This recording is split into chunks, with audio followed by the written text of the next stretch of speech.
आज के इस सेगमेंट में हम बात कर रहे हैं एक कॉन्सेप्ट जो मैंने कल बता भी रखा था, आइलैंड बायोज्योग्राफी के ऊपर बात करेंगे। बहुत इंपॉर्टेंट टॉपिक है, क्वेश्चन आते हैं यहाँ से, बहुत सारे क्वेश्चन आते हैं, तो इसको डिस्कस किया जाएगा और फिर हम इसको खत्म करके आगे बढ़ेंगे और इकोसिस्टम शुरू करेंगे। ठीक है, so let's begin with the today's session. So the very first concept is the island biogeography concept, और मैं इसको जितना समराइज कर सकता हूँ, जितना शॉर्ट कर सकता हूँ, वो कोशिश मैं हमेशा ही करता हूँ। So talking about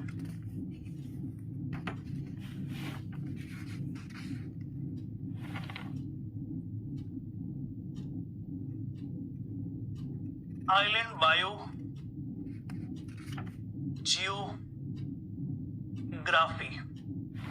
अब आइलैंड बायोजियोग्राफी का कॉन्सेप्ट क्या है ये आपको समझना है, कैसे इसके क्वेश्चंस लगाते हैं ये आपको समझना है, और जो कुछ जरूरी बातें हैं वो मैं आपको एक एक करके मेंशन करवा दूंगा। तो if you talking about the island biogeography concept, this concept was initially introduced by MacArthur and Wilson. MacArthur and Wilson नाम के साइंटिस्ट थे। इन लोगों ने सबसे पहली बार ये जो कॉन्सेप्ट है इंट्रोड्यूस किया। कब इंट्रोड्यूस किया, इससे हमें कोई खास मतलब नहीं होना चाहिए। अब इस कॉन्सेप्ट के अंदर कहा क्या गया है, what is exactly explained by these two scientist in this concept island biogeography. So बड़ी सिंपल सी बात ये कही गई है, that is a species richness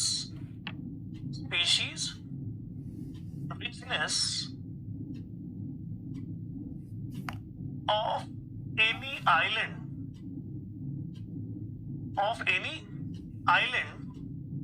is depends upon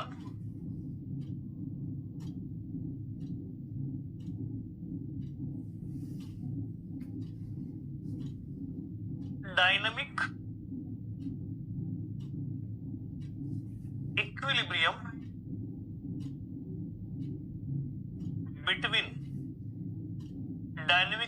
between emigration rate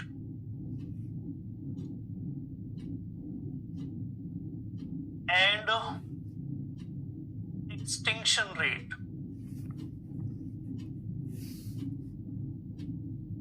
तो किसी भी पर्टिकुलर, जी हाँ, किसी भी पर्टिकुलर आइलैंड के ऊपर, याद रखें this is mainly related the island के ऊपर बायोजियोग्राफी को लेकर के, मतलब वहां पाए जाने वाले क्लाइमेटिक कंडीशंस को लेकर के, उसकी अरेंजमेंट को लेकर के, उसकी साइज को लेकर के, और इसी के साथ साथ उसकी डिस्टेंस को लेकर के सारी बातें कही गई हैं। और किसी भी आइलैंड के ऊपर जो स्पीशीज रिचनेस होती है, मैक्सिमम किसी भी आइलैंड पर स्पीशीज रिचनेस कितनी हो सकती है, इस बात को एक्सप्लेन करता है island biogeography concept.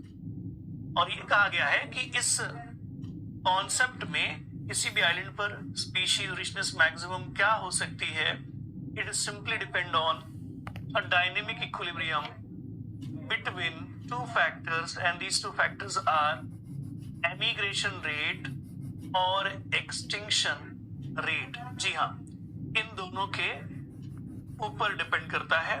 Dynamic equilibrium वाला पॉइंट जब आ जाएगा, वो मैक्सिमम पॉइंट होगा जो कि बताता है कि मैक्सिमम कितनी स्पीशीज किसी आइलैंड पर हो सकती है। अब हो सकता है कि एक बार अभी ये स्टेटमेंट या ये डेफिनेशन समझ में ना आए, कोई बात नहीं, अभी समझ में नहीं आ रहा है, कोई फर्क नहीं पड़ता। जैसे हम कॉन्सेप्ट को और पढ़ लेंगे और फिर पीछे आकर के इस डेफिनेशन को देखेंगे, सब क्लियर हो जाएगा, राइट, सारी बातें क्लियर हो जाएंगी। तो दो फैक्टर को लेकर के यहां पर बात हो रही है। जो पहला फैक्टर यहां पर इंट्रोड्यूस हो रहा है, जो इन्फ्लुएंस करेगा स्पीशीज रिचनेस ऑफ आइलैंड को, वो है एमिग्रेशन रेट, और दूसरा फैक्टर है दैट इज एक्सटिंक्शन रेट। तो ये दो फैक्टर्स को लेकर के सारी चर्चा हमें करनी है। चलो पहले इन सारी बातों को जो भी अभी तक हमने यहाँ पर ड्रॉ किया है या लिखा है उसको डायग्रामेटिकली समझते हैं। इन सारी बातों को डायग्रामेटिकली देखते हैं। तो डायग्रामेटिकली देखना है मतलब हमें यहाँ पर बात करनी है किसी आइलैंड के बारे में। Suppose this is that island, ये कोई आइलैंड है, right, and this is a mainland. ये क्या है? कोई मेनलैंड है। मेनलैंड का मतलब है जमीन का वो हिस्सा जो आइलैंड नहीं है, मतलब ज्यादातर हिस्सा जिसको हम मेनलैंड या फिर सोर्स लैंड भी कह देते हैं। जी हाँ, सोर्स लैंड भी कह दिया जाता है,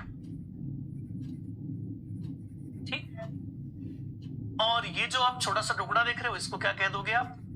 जो पानी से चारों तरफ से पानी से घिरा हुआ है, it's covered by the water from all the side, it's called island. और अब ये बात बताई है कि इस आइलैंड के ऊपर या इस मेनलैंड के ऊपर होगी कुछ स्पीशीज डाइवर्सिटी।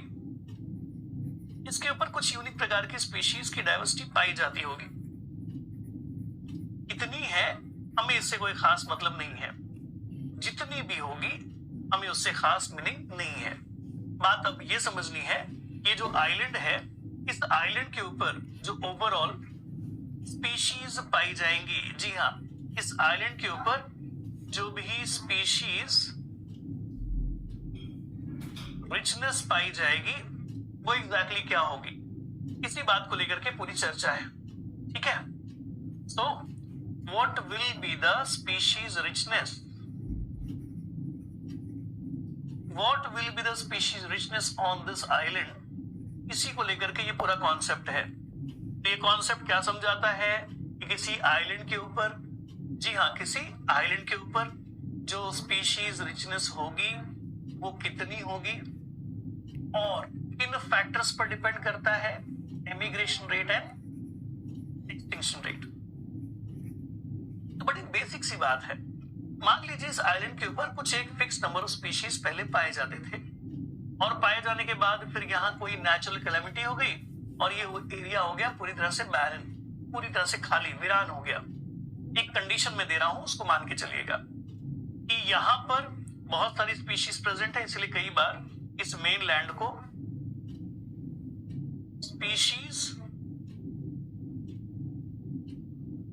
पूल भी कह देते हैं बेटा। कई बार इसको स्पीशीज पूल भी कह देते हैं। क्यों? क्योंकि यहाँ पर variety of life forms present है, बहुत सारे अलग अलग लाइफ फॉर्म्स यहाँ पर प्रेजेंट है, एग्जिस्ट कर रहे हैं, ठीक है। तो ये ध्यान रखिएगा। और अब ये जो बहुत सारे लाइफ फॉर्म्स यहाँ पर प्रेजेंट है, इनको लेकर के अगर मैं यहाँ पर चर्चा करूं तो एग्जैक्टली क्या देखने को मिलेगा, ठीक है।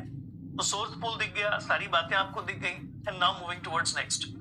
अब होता यह है कि इस बैरन आइलैंड के ऊपर स्पीशीज कितनी होंगी, इस बात को एक्सप्लेन करता है कौन? आइलैंड बायोजियोग्राफी का कॉन्सेप्ट। कितनी स्पीशीज यहाँ पर पाई जा सकती है, मैक्स टू मैक्स।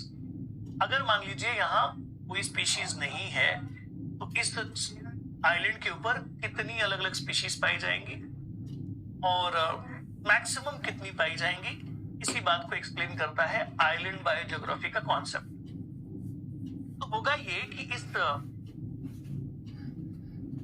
मेनलैंड से पहले तो कुछ स्पीशीज इस आइलैंड के ऊपर आनी शुरू होंगी। याद रखें, आप इकोलॉजी पढ़ रहे हो, आप एवोल्यूशन वाला एस्पेक्ट लेकर के नहीं चल सकते यहाँ पर कि आइलैंड के ऊपर अलग अलग स्पीशीज इवॉल्व हुई होंगी, अपने आप इवॉल्व हुएंगे, ऐसी कोई बात नहीं, ऐसी कोई फालतू बात नहीं कर रहा, ठीक है, राइट। हम यहाँ पर बात कर रहे हैं कि मान लो वो आइलैंड जो खाली हो गया किसी वजह से, अब समय के साथ वहां जब स्पीशीज रिचनेस बढ़ेगी तो मैक्स टू मैक्स कितनी स्पीशीज उस आइलैंड पर पाई जा सकती है, max to max species richness क्या होगी, और जो भी स्पीशीज रिचनेस होगी वो कौन कौन से फैक्टर से इन्फ्लुएंस होगी। तो मैकार्थर विल्सन कहते हैं कि सबसे पहला जो फैक्टर है जो काम करना शुरू करेगा किसी बैरन आइलैंड के ऊपर, वो है एमिग्रेशन रेट, क्या इमिग्रेशन वाला फैक्टर। सबसे पहले क्या होगा कि पूल, स्पीशीज पूल वाले आइलैंड से, मेनलैंड से स्पीशीज वहां पर माइग्रेट करके जाएंगे, ठीक है। तो देखने को मिलेगा कि जो माइग्रेशन की रेट है, ये माइग्रेशन की रेट शुरुआत में जब वो बैरन एरिया है, पूरा आइलैंड खाली पड़ा है, बहुत ज्यादा होगा, धीरे धीरे इमिग्रेशन की रेट घटती चली जाएगी। मतलब immigration rate is a first factor जिसकी वजह से species will reach on a island. जैसे जैसे ये आइलैंड भर जाएगा, है ना, तो ये सबसे पहला फैक्टर हो गया जो काम कर रहा है, जिसकी वजह से स्पीशीज इसके ऊपर ऐड हो रही है। लेकिन जैसे जैसे एमिग्रेशन रेट, आप कह रहे हो कि बहुत सारी स्पीशीज इस आइलैंड के ऊपर आती जाएगी, ये आइलैंड धीरे धीरे भरता जाएगा, तो एक फैक्टर है जो यहां पर एक्टिवेट हो जाएगा, यहां पर काम करेगा, and that factor is called extinction. Extinction factor, extinction क्या होता है कि इस आइलैंड के ऊपर से किसी स्पीशीज का खत्म हो जाना, हट जाना, गायब हो जाना, हम इसको एक्सटिंक्शन मान रहे हैं। यहां पर एक्सटिंक्शन का ये मतलब हम नहीं ले रहे हैं कि वो स्पीशीज दुनिया से गायब हो गई, जी नहीं, इस आइलैंड से गायब हो गई, ठीक है। तो एक्सटिंक्शन रेट, ऐसे दो फैक्टर्स हैं जो इस पर्टिकुलर आइलैंड के ऊपर कितनी स्पीशीज होंगी इस बात को इन्फ्लुएंस करते हैं, ठीक है। इस पर्टिकुलर आइलैंड के ऊपर कितनी स्पीशीज होंगे इस बात को एक्सप्लेन करता है, इस बात को जो है समझाता है।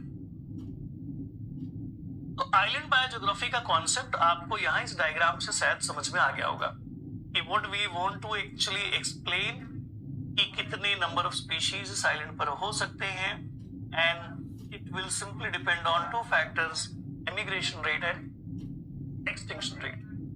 इमिग्रेशन का मतलब यह है कि मेन लैंड से कैसे लोग आइलैंड पर आ रहे हैं, आइलैंड पर आने के बाद जब वहां भीड़ बढ़ेगी तो कैसे वहां पर कई सारे स्पीशीज समय समय पर एक्सटिंक्ट होते रहेंगे, ऐसे दो फैक्टर पर काम करता है, ठीक है।